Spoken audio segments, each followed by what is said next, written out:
오늘은 요한복음 4장 1절로 4절을 통해서 예수의 의지와 계획이라는 제목으로 하나님의 말씀을 전하도록 하겠습니다. 세 가지로 본문을 나누어서 전분합니다. 첫 번째, 제자.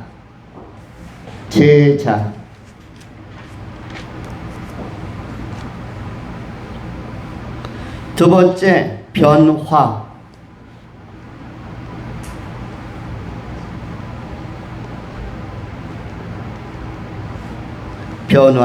세 번째, 결단. 본문을 분석한 것입니다. 첫 번째는 핵심 내용이 제자, 두 번째는 변화, 세 번째는 결단에 관한 것입니다. 오늘 본문 말씀 요한복음 4장에서 1절로 4절 사이에서 특히 관심을 갖게 하는 단어는 4절에 나오는 사마리아를 통과하여야 하겠는지라 라는 단어입니다. 사마리아를 통과하여야에는 의지가 담겨 있고 예수님의 계획이 담겨져 있기 때문입니다. 먼저 생각하는 것은 제자에 관한 것입니다.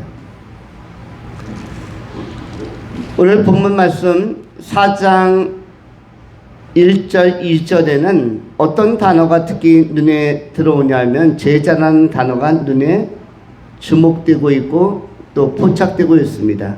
예수께서 제자를 삼고 세례를 베푸시는 것이 요한보다 많다는 말을 바리새인들이 들은 줄을 주께서 아신지라. 예수께서 친히 세례를 베푸신 것이 아니요 제자들이 베푼 것이니라. 1절에도 제자가 나오고 2절에도 제자가 나옵니다.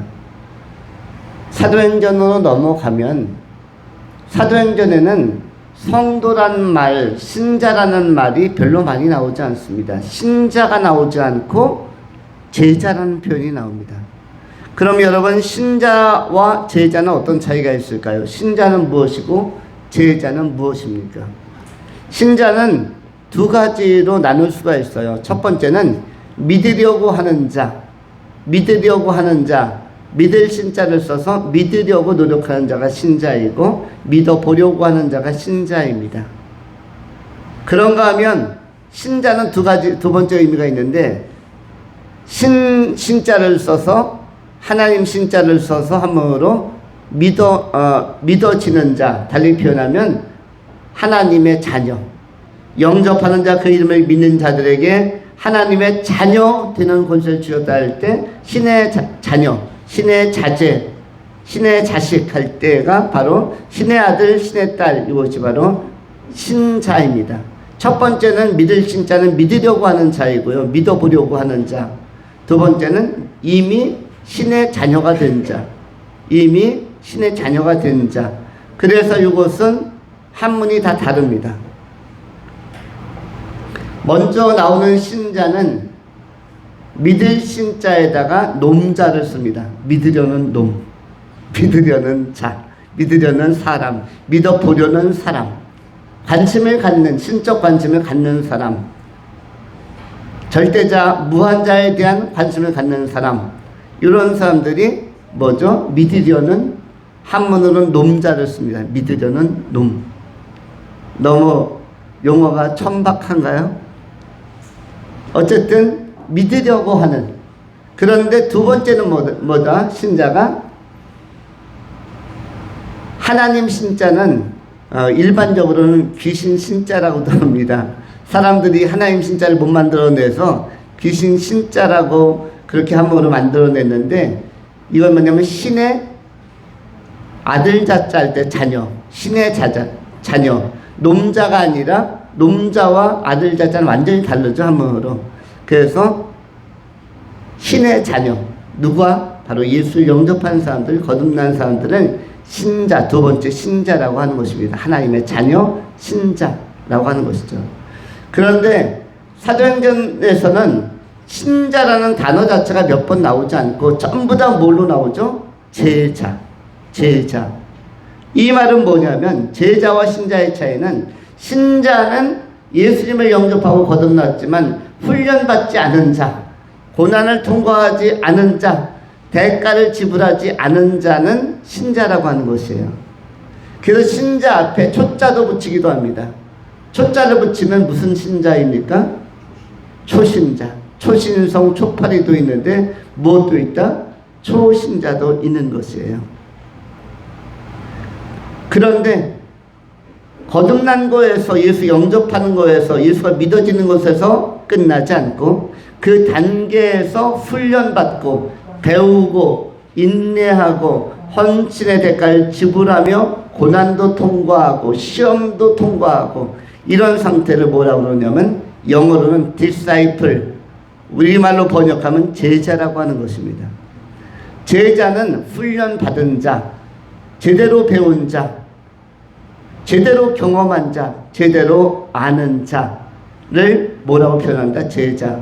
여러분이 구약 성경에 나오는 야다적 표현, 뭔가 실체적인 경험, 구체적인 경험을 통해서 알아가는 하나님, 신앙, 이것을 신약 성경에서는 뭐다? 제자라고 하는 것입니다. 그래서 보통 디서플린, 훈련받다가 있고요. 그것의 명사형이 제자, 디사이플이라고 하죠. 디사이플. 그리고 끊임없이 훈련된 자로서 오늘도 우리는 영적 제자로서 제자 훈련을 마치고 제자로서의 사역을 감당하는 것입니다. 4장 1절에 바로 예수께서 제자를 삼았습니다. 베드로를, 안드레를, 요한을, 야고보를, 니고데모를 이렇게 한 명 한 명씩 부르면서 제자화시키는 과정이 있었고요. 그러다가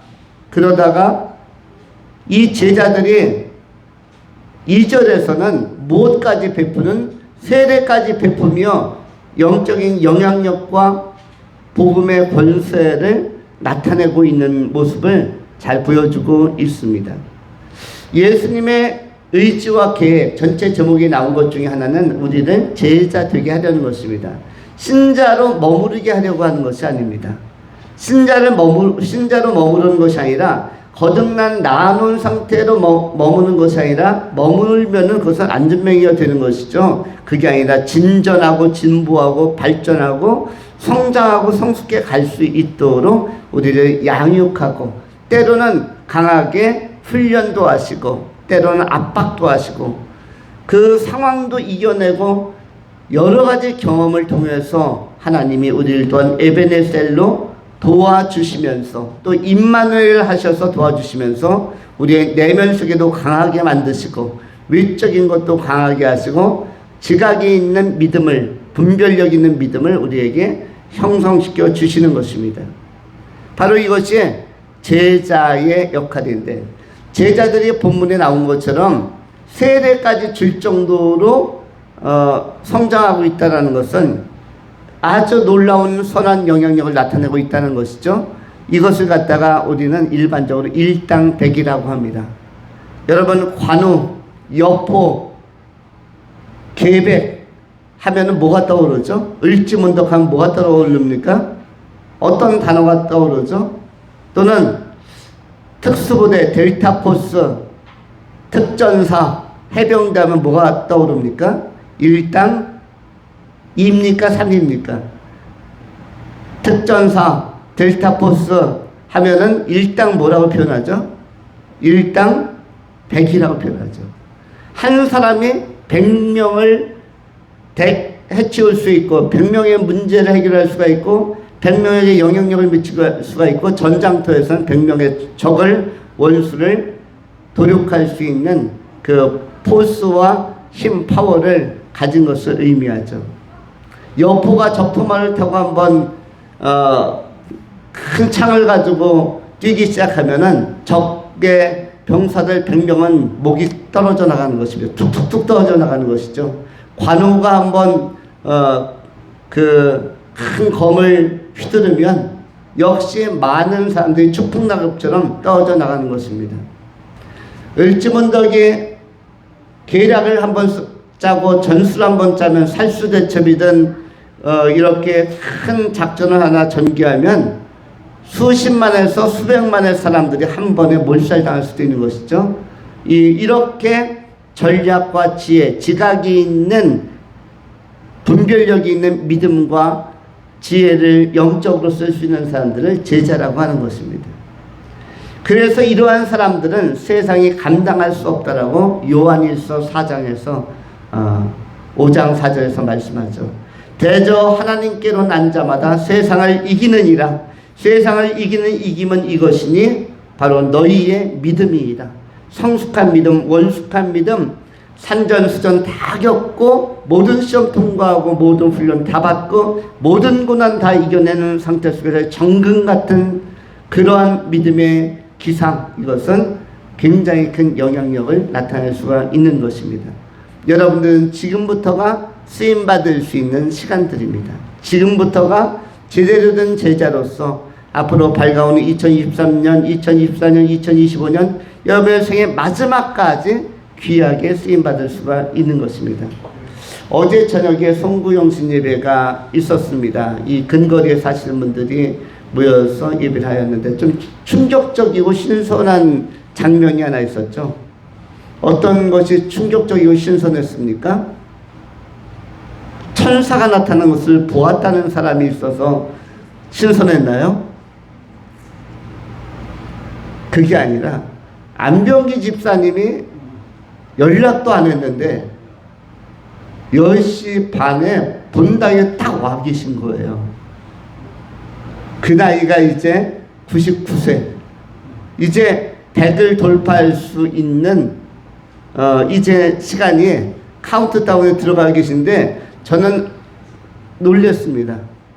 저는 당연히 날씨도 춥고 그리고 또 밤에는 눈이 안 녹으면 빙판도 되고 집에 계시고 내일 주일날 나오시겠다는 생각을 했는데 본당에 딱 와서 기도를 하고 계신 거예요. 그래서 제가 약간 충격을 받았는데 좋은 충격을 받았습니다. 그러면서 99세를 생각하면서 99세의 나이에도 예배자로 하나님을 맞이하겠다는 이 결의와 결단이 아마 예배당까지 교회까지 오게 한 것 같습니다. 그렇다면 우리 젊은 세대와 차세대와 그 밑에 후대 세대들도 역시 99세 100세까지 줄기차게 일관되게 믿음생활을 해야겠구나. 그렇다면 99세 기준으로 생각하면 우리의 현재 연령에 비하면 남은 시간들은 더 제자로서 힘있게 살아갈 수 있는 충분한 시간들이 지금 주어져 있는 것입니다. 앞으로 몇십 년 동안 더 기계 있고 기상 있게 지금까지 우리가 훈련받고 배운 것들이 영향력을 나타내고 능력을 나타낼 수 있는 그러한 자산으로 충분히 쓰임받을 수가 있다는 것입니다. 지금까지 우리가 경험하고 훈련하고 고난을 통과하고 이런 것들이 헛되지 않고 많은 사람을 옳은 대로 돌아오게 하고 하늘의 별처럼 빛나는 존재로 쓰임받기 위하여 합당하게 준비된 것이라고 할 수가 있는 것입니다. 우리가 본문에 나온 제자들처럼 세례도 줄 수 있고 세례뿐만 아니라 세례적인 모든 선 기능들 유익한 사역에 쓰임받을 수 있도록 잘 준비하고 남은 생에 성령 충만함을 받아서 더 귀하게 쓰임받을 수 있기를 축원합니다. 성경에 하나의 미랄이 떨어지면 30배, 60배, 100배의 열매라고 표현하고 있는데 바로 일당 100을 의미합니다. 제자는 일당 100의 사역과 설명을 감당하는 자들이며 우리 삶의 교회 공동체의 성도들이 바로 그러한 실제적 제자로 준비되고 있는 것입니다. 하나님께서 귀하게 쓰시는 아름다운 종들로 잘 훈련되고 준비되고 유연하게 이번 세상에서 세상이 감당할 수 없는 종으로서 성서적 주역을 실상으로 우리가 교회에서 볼 수 있는 그런 아름다운 종들로 본문에 기록된 제자들처럼 사명을 감당하고 쓰임받을 수 있기를 축원합니다. 두 번째로 변화에 관한 것입니다. 이 제자들은 변화했습니다. 제자들의 큰 변화는 내면 세계의 변화였습니다. 그들이 바리새인 시절에도 옛날 유대인 시절에도 그리고 세례 요한의 사역 활동 기에도 외모가 변한 것은 많지 않습니다. 외모는 많이 변하지 않았습니다. 유대인들의 생김은 비슷하고 살림사이도 비슷하고 환경도 비슷하고 직업군도 비슷하고 베드로와 같은 사람은 안드레와 같은 사람은 물고기 잡는 사람이었고 일부는 뭐 양이나 소를 목양하는 사람이었을 것이고 일부는 장사를 하는 사람이었을 것이고 일부는 농사를 지었을 텐데 그런데 비슷비슷한 직업군에서 외형적인 변화가 크게 온 것은 아닙니다. 예수님을 만나고 나서 온 것은 내면 세계의 급진적인 변화이죠. 내면 세계가 변화하고 또 변화해서 때로는 점진적으로 때로는 급진적으로 내면 세계가 변화하는 것입니다. 사람이 존귀하고 보배로운 것은 내면 세계가 아름답기 때문입니다. 내면 세계에 보석이 들어있으면 그 사람의 외형은 보석을 담은 보석함일 뿐이죠. 참으로 내면 세계에 담겨진 지고지순한 그리고 고결하고 가치 있고 우아한 보석 같은 내 영혼과 내 생각과 내 가치관과 내 마음과 내 양심과 성령의 열매로 잘 맺혀진 이 내적인 보화들이 내 삶을 빛으로 발산시키고 또 그것을 더 귀하게 나타낼 수가 있는 것입니다. 변화는 내면 세계로부터 오는데 내면 세계 우리의 생각과 가치관은 뭐에 영향을 받을까요? 더 좋은 정보에 의하여 더 좋은 가치관에 의해서 수정되고 교정되는 것입니다. 여러분 나보다 못한 사람은 나를 교정할 수 없습니다. 나보다 약한 사람이 나를 가르칠 수가 없습니다. 어떤 훈련을 받는 피아노 배우는 학생이 있을 때 피아노 가르치는 선생님이 이 아이가 건반 짚는 것을 보면서 손 짚는 법, 짚는 법을 교정해 줄 수가 있습니다. 저는 제가 초등학교 시절에 시 대표로 학교 대표로 시 대회에 그 시장이 주최하는 미술 대회에 나간 일이 있었습니다. 저는 초등학교 2학년 때 미술 그림으로 대회에 나가서 시 대표 경기도 대표로 계속 나가서 전국 그 대회에서 우승을 했습니다. 그래서 그 당시에 교육부 장관상을 수상을 했습니다.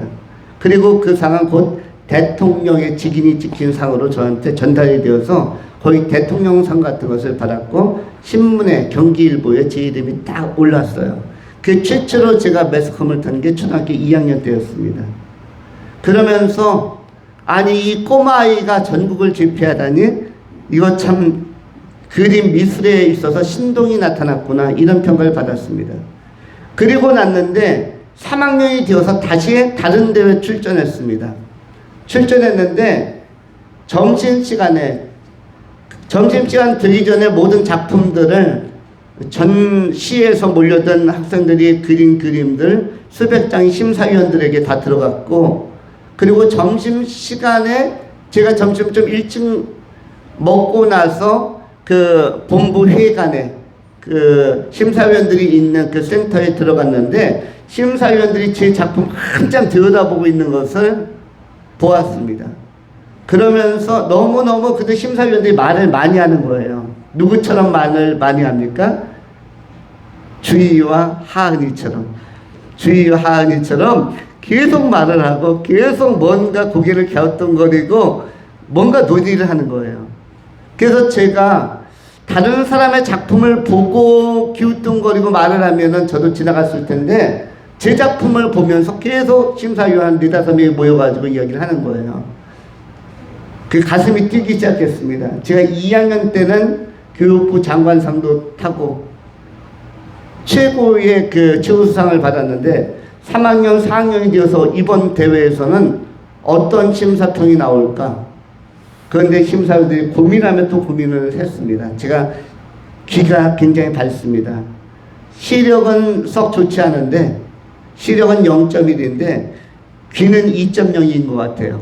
옛날에 소머지라는 어떤 그 드라마의 여자 인조인간 비슷한 분이 귀가 엄청나게 밝아서 30m, 50m, 100m에서 들리는 소리도 들었는데 저는 10m까지는 들을 수 있는 것 같아요. 10m까지는 그냥 정상적으로 들리는 2.0에서 3.0 재보지 않았지만은 귀가 굉장히 밝습니다. 그래서 저희 식구들이, 자녀들도 귀가 굉장히 밝은 편인데 그 소리를 조용히 들어보기 시작했어요. 모르는 척하고. 왜냐하면 심사위원들이, 전문가들이 제 작품 앞에 계속 몰려들어서 5분 10분 토론을 하고 있었기 때문에. 그런데 이거였으니까 내용은 이 학생에게 대상을 줄 것인가 말 것인가, 최우수상을 줄 것인가 말 것인가를 놓고 막 논의를 했어요. 어떤 사람은 주자, 아니다, 안 된다, 설왕설래했습니다. 무엇 때문인가? 그림은 기가 막히게 너무 잘 그렸는데, 어른들이 그린 것보다 더 잘 그렸는데, 산을 채색할 때 산에다가 테두리 까만 그 크레파스로 까만 선을, 윤곽을 떴다는 거예요. 저 윤곽을 뜬 것은 완전히 낙제점이다, 상중은 안 된다 라는 심사위원이 있었고, 아니다, 이 작품은 다른 학생들하고 비교해봐라, 필적할 만한 작품이 없다, 이 학생이 당연히 대상을 받아야 된다. 그 말을 듣는 순간 제가 깨달았습니다. 교정받을 게 있었구나. 저 산을 그릴 때는 저는 확실하게 그 산의 윤곽을 잡아주려고 까만 것으로 검정으로 안 해도 되는 사족을 달아서 이렇게 윤곽을 딱 떴는데, 사실 여러분 뭐 산수화나 수채화 보셨겠지만 누가 거기다 까만 선으로 이 산을 표시하는 사람이, 그런 그 작품이 어디에 있겠습니까? 근데 제가 아직 어렸을 때 그것을 몰랐어요. 그것이 얼마나 작품에 손상이 가고 교정해야 될 요소인지를 알지 못했습니다. 그 순간에 큰 깨달음을 얻었죠. 절대로 검정을 가지고 윤곽선을 그리면 안 되는구나, 이걸 깨달았는데, 그리고 심사 발표할 때 너무너무 마음이 졸였습니다. 과연 어떤 결과가 나왔을까? 금일까 은일까 동일까 아니면 탈락일까? 그런데 나중에 최우수상 대상이 다시 선정되어서 제가 그 연속으로 그 시에서 최고의 그 시상을 했습니다. 최우수상을 받았습니다. 그런데 그러면서도 제가 속으로 너무 미안했습니다. 사실 저는 심사위원회 그 하자가 있다는 것, 검정색 칠하면 안 되는 사실을 안 들었다면 제가 너무 기뻐했을 텐데, 그걸 듣고 나서 받은 대상이니까 2학년 때에 정말 기뻐했던 것과는 다르게 마음이 좀 미안했습니다. 미안하고 이거 억지로 받은 것 같은 느낌, 그런 느낌이 있었습니다. 그런데 고수는 그런 걸 지적해낼 수가 있어요. 하수들은 잘 그렸다, 대단하다라고 하지만 전문가들은 찾아내는 것입니다. 그런데 우리 하나님께서도 우리의 내면 속에, 나는 나를 괜찮다고 생각하지만, 나는 내 삶의 방식도 괜찮고 내 삶의 스타일도 괜찮고 내 태도도 괜찮고 내 믿음도 괜찮다고 하지만, 하나님은, 감찰하신 하나님은 정밀하게 인공위성에서 인간을 내려다보듯이 하나하나 섬세하게 보시고 아닌 것과 아닌 것을 분별해 내시는 것입니다. 그리고 성령을 통하여 말할 수 없는 탄식으로 우리 안에서 배제하고 뽑아내야 할 요소들, 제거할 요소들을 알려주시는 것입니다. 때로는 양심의 가책을 통해서, 때로는 깨달음을 통해서, 때로는 성령의 감화와 감동을 통해서 우리의 내면 세계의 변화를 요구하시고 변화를 또 일구어 가시는 것입니다.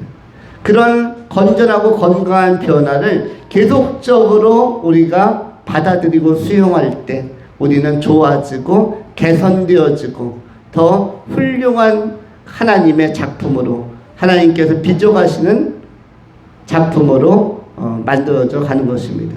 어떻게 보면 우리는 하나님의 우리를 만드시는 작업 가운데, 우리가 하나님의 작품이라면 우리는 완성작이 아니라 공사 중이고 작업 중인 작품입니다. 우리는 지금 진행형입니다. 그래서 바울도 내가 모든 것을 이루었다 함이 아니요 오히려 잡힌 바 된 것을 잡으려고 표대를 향하여 전진해 가노라.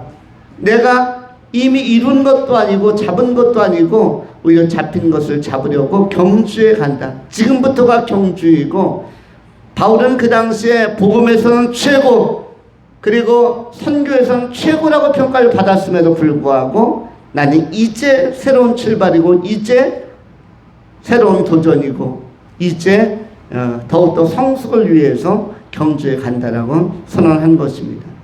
우리 삶의 교회 아름다운 성도님들도 내적인 변화에 관한 갈망을 가지고 영적 변화, 더 좋은 영성, 아름다운 영성, 좋은 심성을 우리가 우리 안에 새롭게 형성해 갈 수 있도록 성령 충만을 함을 받고 하나님의 마음에 합한 자로서의 이 소망, 긍정의 소망을 가지고 우리가 전진해 가야 할 것입니다. 외적인 것은 어떻게 하면 좋은가? 변화라기보다는 관리하면 되는 것입니다. 외적인 것은 관리하면 좋습니다. 피부도 관리하면 좋습니다. 청소년 시절의 꿀피부 관리하면 좋은 것이고, 청년 시절의 좋은 피부 관리하면 좋은 것이죠. 우리 어른들도 무엇에 힘을 씁니까? 40대가 넘어가면 자신의 피부를 관리하려고 하죠. 50대가 넘어가면 건강을 관리하려고 합니다. 그런데 이 관리는 언제부터 하면 좋을까요? 관리는 어릴 때부터 하면 좋다고 합니다. 대부분의 많은 사람들은 건강을 40대가 넘어서 50대 넘어서 60대 가서 관리하려고 합니다. 그런데 인간의 노화는 청소년 시절부터 바로 진행이 된다고 합니다. 인간의 노화는 어른이 돼서 진행되는 게 아닙니다. 혈관의 노화도 마찬가지고요. 뇌의 노화도 마찬가지고, 근육의 노화도 어릴 때부터 진행이 된다고 합니다. 특별히 사람들에게 여러분의 손톱은 전부 다 줄이 나 있는데, 여러분의 손톱을 들여다보면 세로줄과 가로줄이 있습니다. 손톱을 이렇게 보시면은 약간 볼록하게 세미하게 올라와 있는 선들이 있어요. 이것이 세로선으로 나타나 있는 사람들은 다 그래도 건강한 사람들입니다. 그런데 치명적 질병이 오거나 뭔가 빨리 치료해야 될 문제가 발생하면 이것이 세로선이 아니라 가로선으로 나타납니다. 한번 보세요. 여러분들은 지금 가로선이 나타났는지 세로선이 나타났는지. 세로선이 나타나고 있다면은, 손톱에 세로선이 나타나고 있다면 여러분들은 참으로 괜찮은 것입니다. 그러나 지금부터 더 관리를 잘해가야만 합니다. 아직 나이가 젊지만 운동도 하고, 나이가 젊지만 건전한 생활도 하고, 또 먹거리도 건강에 좋은 것들을 잘 먹고, 이렇게 지금부터 준비해 간다면 훨씬 더 우리는 길게, 그리고 장수하면서 또 활력 있게 마지막까지 힘있게 살아가실 수가 있을 것입니다. 외형적인 것은 어떠하다? 이것은 속성상 변화가 아니라 변질이 일어나는 것이에요. 속성상 방향이 변질적으로 방향이 나타납니다. 변화는 변하지만 긍정적이고 순기능적인 방향이 아니라 역기능적으로, 퇴행적으로. 그래서 성경은 어떻게 이야기합니까? 겉사람은 날로 새로워진다가 아니라 날로 후패해지지만, 후패라는 단어에서 나온 용어가 있죠. 뭔가 뒤떨어지면 그거 갖다 후진이라고 하고, 또 후지다라는 표현도 쓰죠. 후진하다. 이건 성경적 용어로는 뭐라고 얘기합니까? 날로 후패하다. 뒤로 물러나고 퇴행하고 부패한다. 이렇게 되어져 있죠. 외형적인 건 그렇습니다. 아무리 보아도 여러분이 10대, 20대의 여러분만큼은 현재 모습이 되지 못합니다. 여러분들도 10대, 20대 때는 아주 선남선녀였을 것 같고, 지금보다 훨씬 좋았을 것 같습니다. 리즈 시절이 있었을 것 같아요. 그런데 그것은 뭐다? 관리의 영역이다. 관리의 영역도 알고 보면 일찍 할수록 좋다. 2023년도는 외적인 것을 관리에 들어가는 시간이 되어야만 합니다. 건강 관리도, 혈액 관리도, 여러분들의 또 삶의 환경도 관리하시면서 단아하게 정돈된 그리고 규칙적인 삶을 살아간다면 좋을 것이고, 내적인 것은 뭐다?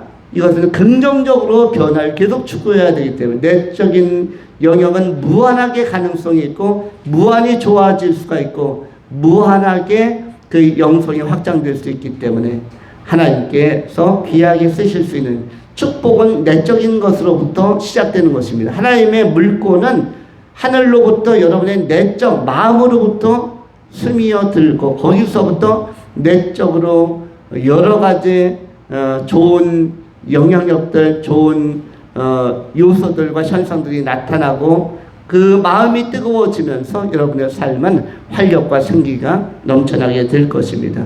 건전하고 건강한 변화가 힘있게 일어나는 그 아름다운 시간들을 2023년 한 해 동안 살아가실 수 있기를 축원합니다. 마지막 세 번째로 결단에 관한 것입니다.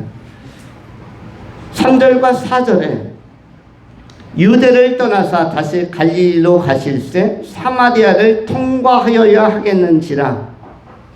유대를 떠나는 것도 하나님의 의지요, 다시 갈릴리로 가는 것도 하나님의 의지요, 또 사마리아를 통과하는 것도 하나님의 의지이자 결단입니다. 예수님께서는 계획을 가지고 움직이셨습니다. 유대를 떠나는 것, 유대 땅에 머물러도 되는데, 유대 땅에만 계셔도 되는데 유대를 떠납니다. 이건 의지적이고 결의적인 결심에 의한 것들이고요. 그 다음에 갈릴리로 가실새, 갈릴리라는 목적지를 정하고 그쪽으로 가는 의지적인 행위도 역시 계획 안에 있는 것이고, 그리고 사마리아를 통과하는 것도 역시 하나님의 결단, 예수님의 결단이 담겨져 있는 묘사라고 할 수가 있습니다.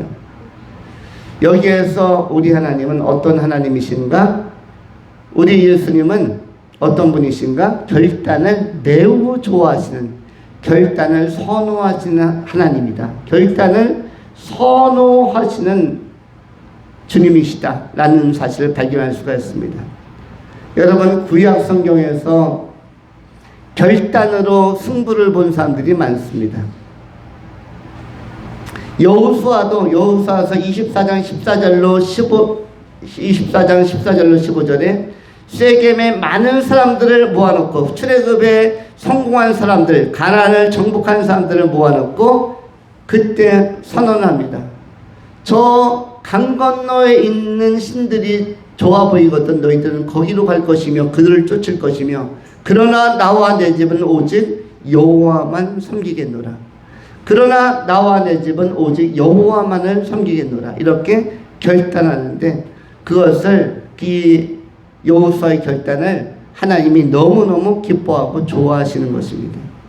또한 다니엘서 1장 8절에 성경은 이렇게 기록을 합니다. 다니엘은 뜻을 정하여 왕의 음식과 그가 마시는 포도주로 자기를 더럽히지 아니하리라 하고, 자기를 더럽히지 아니하도록 환관장에게 구하니라고 기록되어져 있습니다. 뜻을 정하여 다니엘이 왕의 음식과 이방의 음식과 그가 마시는 독주로 자기를 더럽히지 않겠다라고 결단하게 되어지는데, 이 결심과 결단이 누구에게 감동을 줍니까? 하나님께 감동을 주는 것입니다. 또 다윗이 감동을 줬죠. 비파야 스그마 깰지어다 내가 새벽을 깨우리로다. 이렇게 힘있게 선언하고 선포한 인간이 역사에 누가 있었습니까? 다윗 이전에도 없었고 다윗 이후에도 없었는데, 다윗이 수많은 허물에도 불구하고 하나님께 인정받고 극찬을 받고 많은 허물이 다 덮여진 것은, 그리고 상급이 큰 것은 바로 그의 결단 때문입니다. 바로 이 결단은 하나님이 가장 좋아하시는 것입니다. 우리 하나님은 우리가 제자 되기를 원하시고 우리 안에 변화가 임하기를 원하시고, 내적으로는 혁명적인 부드러운 혁명 같은 변화가 끊임없이 일어나기를, 평생 일어나기를 원하시는 것이고, 또한 동시에 결단하는 종들, 결단하는 그리스도인들, 결단하는 제자들이 되기를 바라시는 것입니다. 우리가 하나님을 찾기를 간절히 구하고 하나님을 만나기를 결심하고 또 다니엘서 7장 8장에 연이어 나오는 다니엘이 뜻을 정하여 금식하며 기도하기를 결단하고 작정하고라는 표현들이 나오고 있는데, 이렇게 결단하고 작정하는 것들이 하나님을 영화롭게 하여 드리는 것입니다. 우리의 남은 생애 동안 우리 안에 올 한 해도 결단하고 결단하면서 내가 기도하고 뜻을 세워서 또 올 한 해 힘있게 풀어가 보아야겠다. 남은 생애 동안 내 작은 몸이, 내 작은 인생이, 나의 삶과 나의 가정이 하나님 앞에 잘 쓰임받아야겠다. 결단하며 결심하면서 나아간다면 하나님께서 여러분의 삶 속의 미래 속에 선한 계획을 나타내어 주실 것이며, 예수님의 건강한 의지가 여러분을 귀하게 사용하시는 곳으로, 사용하시는 방향으로 모아지고 또 현실적으로 나타나게 될 것입니다. 예수님께 쓰임받는 여러분의 결단이 하나님 앞에 상달되고 통하는 그런 아름다운 헌신의 모습으로 나타날 수 있기를 축원합니다. 기도하겠습니다. 거룩하신 하나님, 믿음의 선배들이 결단하고 결심하는 것처럼 사도 바울이 서바나도 보아야겠고 로마도 보아야겠다라고 선언하고 결단한 것처럼, 다니엘이 뜻을 정하여 하나님 앞에 선 것처럼, 또 여호수아가 결심하고 결단하여 나와 내 집이 오직 여호와만을 섬기겠노라고 선언한 것처럼, 우리 또한 우리의 인생 선언이 있게 하여 주시고 2023년에 이 아름다운 선언들이 더욱더 기도하는 결단으로, 말씀을 가까이 하는 결단으로, 예배 속에서 은혜 받는 결단으로 또 잘 적용이 되게 하시고, 삶의 모든 영역 속에서도 하나님을 높이고 간증하며 그리스도의 향기를 발산하는 그런 아름다운 삶의 성취가 있는 생애가 되어지도록 올 한 해에